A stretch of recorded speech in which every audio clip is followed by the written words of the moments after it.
The final act of JoJo's Bizarre Adventure's third part, Stardust Crusaders, is undoubtedly one of the most exciting, suspenseful, heartbreaking, and satisfying conclusions in the series' entirety. The climax of the Joestar and Brando bloodline rivalry that spanned between generations over 100 years in the making. So for how significant and crucial Stardust Crusaders' ending was for not only the part but the entire series itself, it's not without its fair share of unexplained questions, or as some people would call them, plot holes. So today, I'm joined by Kaleb I.A. to try to justify some of the more questionable things from Stardust Crusaders' finale. So to start off with what most people would probably consider the biggest plot hole during the final fight of Jotaro versus Dio.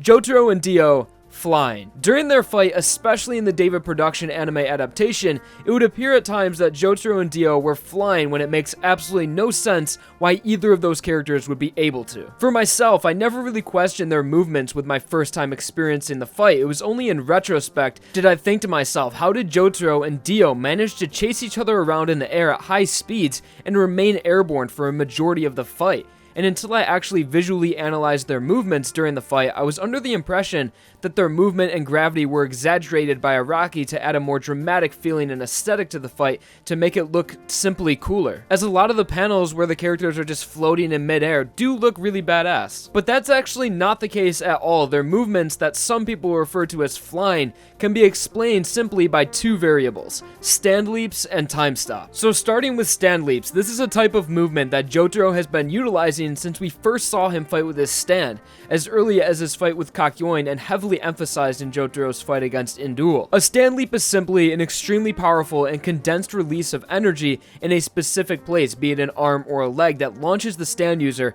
in the opposite direction of the release at an extremely high velocity. This form of movement can definitely give the illusion of flying, especially when chaining leaps together. And I will admit that in the anime adaptation, these leaps are exaggerated quite a bit, but you always have to keep in mind that the anime is an adaptation of Araki's original work, being the manga. And the concept of time is very different in anime and manga, and it can be extremely difficult to captivate the relevancy of time when translating a manga panel into motion in an anime adaptation. Where Dio stopping time in the manga can only last for a few pages and you wouldn't question anything and it feels very natural, but in the anime, time stops that are supposed to be 9 seconds can be exaggerated, lasting up to minutes at a time to fit all of the dialogue in at a reasonable pace. And the same thing with the stand leaps during Jotaro and Dio's fight. When reading the manga, the movement during the fight moves fluently and seamlessly, as every time either Jotaro or Dio would launch themselves in a direction, forwards or even into the sky, there was always a clear point of impact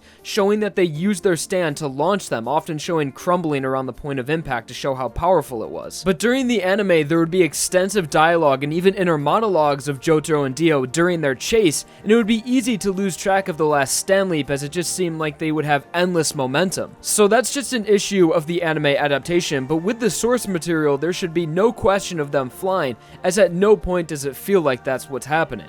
Except for when time stop is involved. So time stop is of course a major part of the final battle, being the last and most powerful ability, debatably, that the Crusaders would go up against, and it is used a lot. And time stop has a very dramatic effect on gravity, freezing everyone except Dio, and this adds to the effect of flying, as for large amounts of time, Jotaro would just be floating in air during a time stop after using a stand leap to get into the air, and remain in the air while attacking when Jotaro invades Dio's world, but technically time is still stopped, so this gives the effect of them flying, but they're just both moving within the stop time. But time stop's gravitational effect seems to just work for whatever is convenient for Dio, as he can throw knives as they move and stop time out of his hands, but then stop right before hitting his target, as well as he is able to move in what seems like zero gravity, as we have seen him move towards Kakyoin and away from Jotaro. So this is what I would say is the closest thing to flying Dio did, and that can simply just be explained by within the stop time, gravity is different. And at some points it even seems like within the stop time, Jotaro and Dio both can control gravity to an extent. And some people are probably going to bring up that stand barrage between Star Platinum and the world, where Jotaro and Dio just slowly started to levitate and go up into the sky. This was simply just the stands pushing off each other, slowly rising the stand users, so think of it as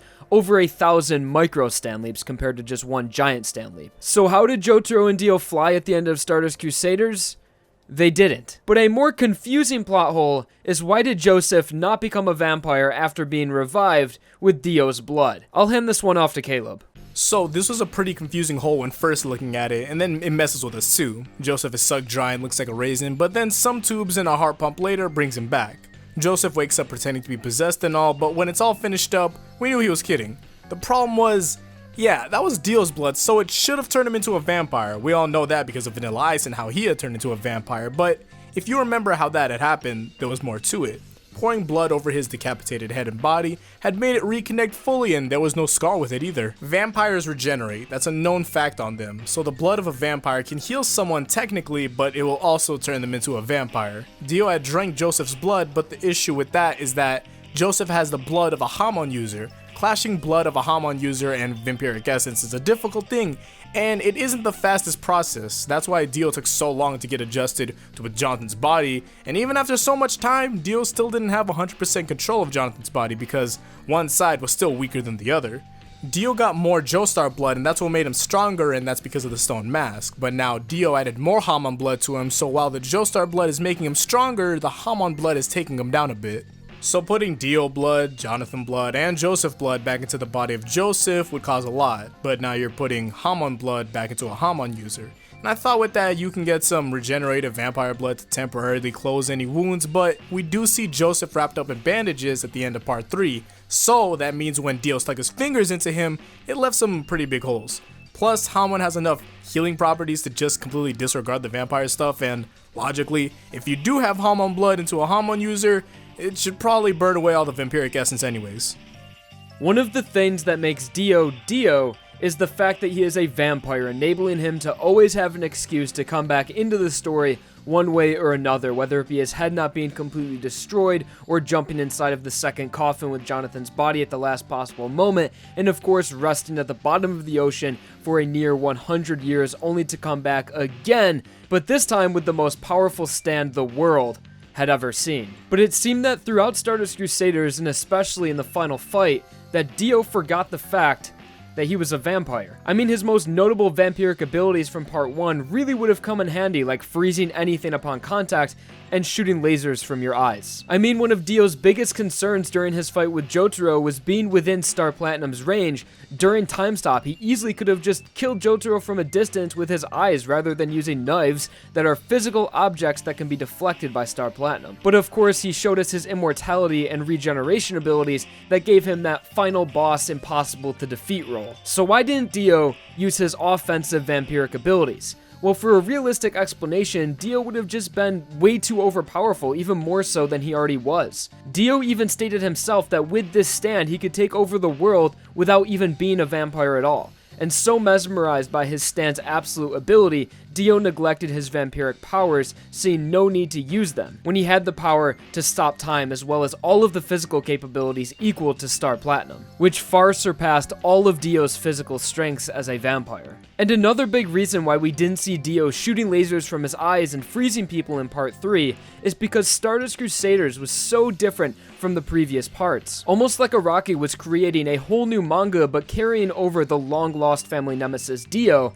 as its overpowered compelling villain. So it was common and still is for people's first JoJo experience to be Stardust Crusaders, as at the time it was by far the most popular part of JoJo and to some extent still is, considering it has 2 games completely dedicated to just part 3, as well as the first JoJo anime was based on part 3. So it might have been confusing for all the new readers who jumped in at part 3 to have Dio using all of his previous abilities when stands had been the main focus of the entire part, as well as the entire part building up to the climax and the mystery of Dio's stand. So for the final fight not to completely revolve around Dio's stand but rather his stand and his previous abilities might have felt a bit anticlimactic. So if Dio were to use these abilities like eye lasers and freezing, some might have thought that these were abilities possessed by the world and would have felt very random and intruding for fans who had not read part 1. Although for the people who did read part 1 and all of the previous parts up to part 3, it would have been a nice feeling of nostalgia if it was just used once or twice, more so in reference to part 1. But if we did see his vampiric abilities used, it would have begged the question, why didn't Dio use them more? And that may have even caused an even bigger plot hole in Dio's use of abilities. But let's see if Kaleb has a better explanation that makes more sense inside of the manga rather than outside of it. You know, I was a personal fan of the Space Ripper Stingy Eyes, especially when Straight had used him because he wanted some sort of ironic poetry by using the same ability that had killed Jonathan on Joseph. So, you knew when I got into part 3, I was ready for Dio to combine Time Stop with the Space Ripper Stingy Eyes, like the dual heat attack in Eyes of Heaven, but he doesn't do that. The only thing he uses to pierce people now are knives and fists. And I guess fists are more of a puncturing motion though. I'm not really sure, but I just know that Dio would be really good at making donuts. But why is that? Why can't Dio use his vampire abilities? Well, what's the difference between Dio and Dio? Not Dio, or Dio, but part 1 Dio Brando and Dio. The difference is one is complete while the other one isn't. You see how the left side of Dio is slower when it comes to healing? The left side of the body is weaker. See, Dio taking over Jonathan's body was a very difficult process. The reason for that lies in Dio wanting the body of a Hamon user, and that's not the brightest idea he's had, but receiving more Joestar blood is good for the body and Dio, so yeah, maybe he thought it out. Except the Joestar who he takes more blood from is also a Hamon user, so man, Dio, you need some assistance. A cynical, arrow-wielding old woman isn't enough for you, man. Well, what's the problem with Dio wanting a Hamon body, you ask? Well, Dio is a vampire, and Hamon is a technique specifically created to destroy vampires, or well, I guess the Pillarmen specifically. This is the same technique that has energy flowing through your bloodstream, and it's not something you can just easily remove. The only way you can get rid of all of your Hamon is if a user uses some type of Hamon technique to pass it on into a person or thing. If the Hamon is not passed, it's going to remain in the body until the blood flow completely stops. And in Dio's case, the blood had to continue flowing because he made the body alive again, but he's trying to make it undead and completely work like a vampire. So, his body was in a constant clash between Hamon and vampiric essence. Since he's not 100% vampire, then he couldn't do what he originally could. If he had full control of the body, then the only way to beat Dio would either be the sun, Hamon, or possibly destroying his stand. Dio wasn't a full vampire in part 3, so I don't think that destroying his stand would really destroy him. Take Straight for example. He was a full vampire and he had access to the SRSC, and he could also regenerate from just pieces. If that was Dio, he wouldn't be able to get his body back together like that. He still needs a lot of blood just to reattach limbs, and even after taking that much blood, his body would still be at the same level of control. I would say that Dio needed at least 1 more year to fully have control of the body and to have his vampiric abilities back, so it's a good thing that the Stardust Crusaders got to him when they did, but to think of Dio at his actual peak would be terrifying. An immortal being with the ability to stop time, with no Zeppelis to bring back Hamon into the plot or to stick their fingers into people and to help them learn Hamon. But, you know, we don't have to worry about that at all, because Dio doesn't like leaving his home even to get away from people that are trying to kill him, and he also doesn't like thinking because, yes, let's kick with our stand and not our vampire body. It's not like our stand can be destroyed. And yes, let's not kick only with our stand, but let's kick with our left leg, because we totally didn't forget about the strength of our left side.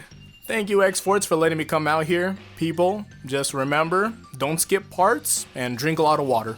Alright guys, shout out to Kaleb I.A as well as thank you for helping me out with this one. There will be a link to Kaleb's channel down below in the description that you guys should definitely go and check out if you like JoJo related content, because that's what he does and he does a great job at it. As well as the second part of this video is going up on Kaleb's channel featuring me at the same time. The link to that video will be right above the link to Kaleb's channel. Anyways guys, like the video if you enjoyed or if I fought your boredom, and of course subscribe for more videos. Thank you all for watching and I hope you enjoyed.